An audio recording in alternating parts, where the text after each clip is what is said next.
Hi, I'm Lori Cerrone with the Utah Zone program at the Utah Department of Agriculture and Food. Recently, you may have heard me talking about something called a food hub. I really believe that a food hub is an important part of a healthy food system. Let me tell you why. In its simplest terms, a food hub is a food warehouse and distribution business that sources raw farm products and value-added foods from local sources and distributes them locally to restaurants, schools, hospitals, hotels, corporate commissaries, etc. A food hub fills a niche that larger food distributors like Sysco or Nicholas and Company can't or don't choose to fill. Food hubs can go beyond just distribution. Sometimes they can provide food processing, co-packing, cold, frozen, and/or dry storage. Small or large food distributors are aggregators. An easy way to describe an aggregator is to look at this crate. If a restaurant buyer needs 10 of these this week filled with zucchini, he can call local farms.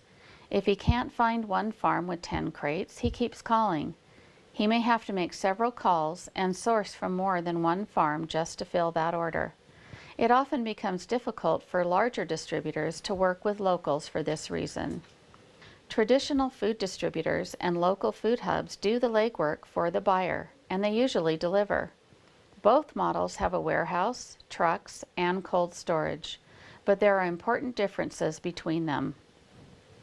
Traditional distributors will source from anywhere, usually from large suppliers, to meet the needs of their customers. Food hubs exist to improve the supply and distribution of local food. They source largely or exclusively from local farms, ranches, and value-added food companies. This helps the farmer to have more time working on his farm and less time marketing his product. Food hubs are usually smaller businesses with smaller profits. They do not compete with the larger food distributors because they operate on much smaller profits. There are several different business models for food hubs, but the most common are for-profit, non-profit, cooperative, public-private partnerships, or social entrepreneurs. Food hubs are community-centric businesses that are more focused on enhancing local food systems and sustaining local farms than creating profits for owners and investors.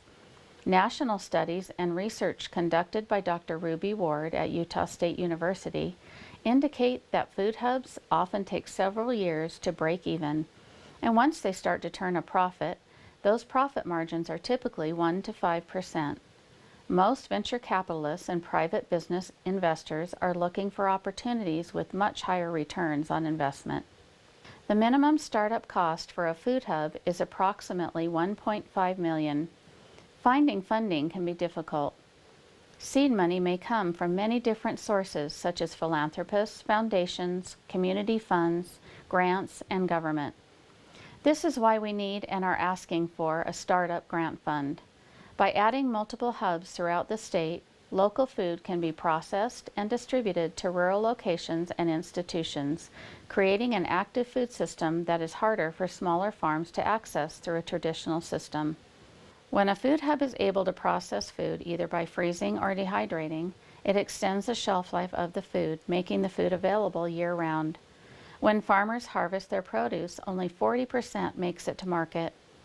A good portion of what's left goes to waste because it's cosmetically undesirable.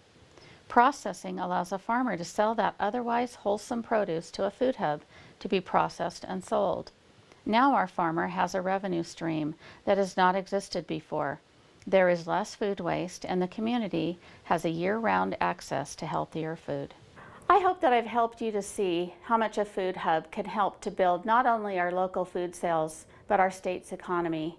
If institutions would spend just 10% more on local food, $1.3 billion would stay in our state's economy.